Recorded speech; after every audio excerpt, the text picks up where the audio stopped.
Hello students, how are you? I hope you are well. Now I'm going to teach you your 11th chapter reproduction in plants from your EVS book.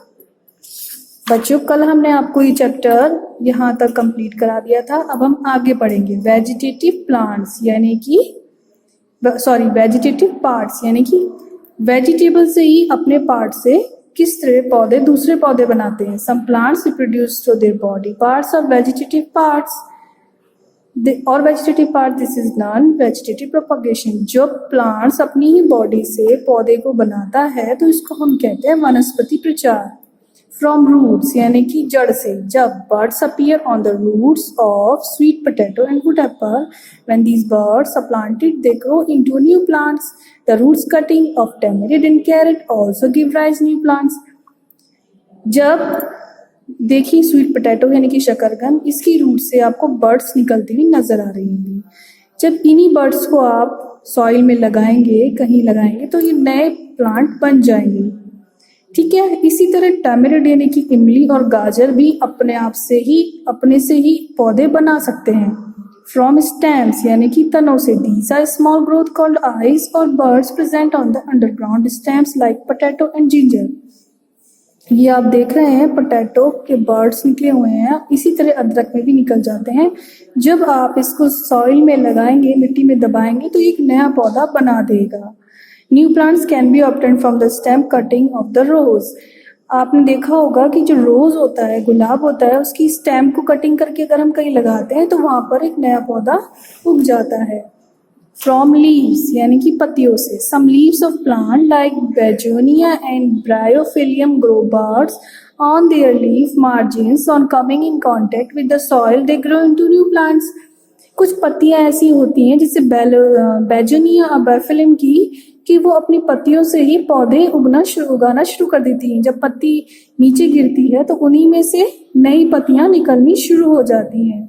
T cultivation यानी कि चाय का cultivation. Tea had its origin in China. Chinese emperors used to drink boiled water. One day a few leaves fell into a pot of boiling water and gave a delightful flavor, hence tea was discovered accidentally. चाय जो है वो origin कहाँ की है? China की। China के जो एम्परर्स थे, राजे महाराजे थे, वो गर्म पानी में इसको पिया करते थे बॉईल करके। एक दिन क्या हुआ, वो गर्म पानी पिया करते थे। एक दिन क्या हुआ, कुछ पत्तियां उन्होंने उस गर्म पानी में डाली और उनको डिलाइटफुल फ्लेवर मिला। इससे क्या हुआ कि टी डिस्कवर हुई एक एक्सीडेंटली, मतलब एक अचानक से तैयार हुई वो। In India wild T was discovered in Assam. In India, wild tea was discovered in Assam around 1823. Nowadays, tea is cultivated in India in the Brahmaputra Valley of Assam and in Darjeeling. Tea cultivation requires warm weather with long hours of sunshine, high humidity and plenty of rainfall. Today, India is one of the largest tea producing countries in the world. India में ये कहाँ पर discover हुआ, कहाँ पर पाया जाता है, मतलब बनता है? आसाम में। और ये लगभग 1823 में इसका ये डिस्कवर किया गया। Now days T is cultivated in India in the Brahmaputra valley of Assam and in Darjeeling. आजकल ये जो है वो ब्रह्मपुत्र वैली में, आसाम की ब्रह्मपुत्र वैली में और दार्जिलिंग में होती है। Tea cultivation requires warm weather. Tea को कल्टिवेट करने के लिए, उगाने के लिए गर्म मौसम की ज़रूरत होती है। With long hours of sunshine, वो लंबे समय तक धूप में होनी चाहिए। High humidity and plenty of rainfall, उसमें ज़्यादा गर्मी और थोड़ी बारिश चाहिए होती है। आज भारत सबसे बड़ा संसार का सबसे बड़ा प्रोडक्शन की कंट्री बन गई है। सबसे बड़ा जो कहते हैं कि जब सबसे लार्जेस्ट जो टी का प्रोडक्शन होता है वो इंडिया में होता है।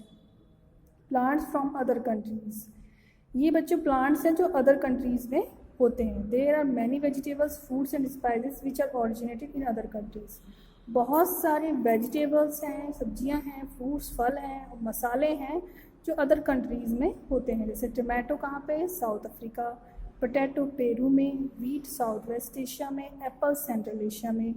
कॉफ़ी इथोपिया में। चाइना ट्री ग्रीस में। और मैज सेंट्रल अमेरिका में, और यूकेलिप्टस ट्री ऑस्ट्रेलिया। और फ्रूट्स और vegetables, carrot South Africa, cucumber radish China, ladies finger Ethiopia, onion Egypt, watermelon South Africa, banana East Asia, mango East Asia, grapes Mediterranean. Spices मसाले होते हैं coriander Morocco Romania, pepper India Indonesia, cloves Indonesia, cinnamon Sri Lanka. ठीक है बच्चों, आपको इस chapter में I hope सब कुछ समझ में आ गया होगा कि जो प्रोडक्शन है, रिप्रोडक्शन है, वो कैसे होता है, कहाँ कहाँ क्या चीज़ें बनती हैं, कहाँ कहाँ कौन सी वेजिटेबल फ्रूट्स स्पाइसेस मिलते हैं। ठीक है, थैंक यू।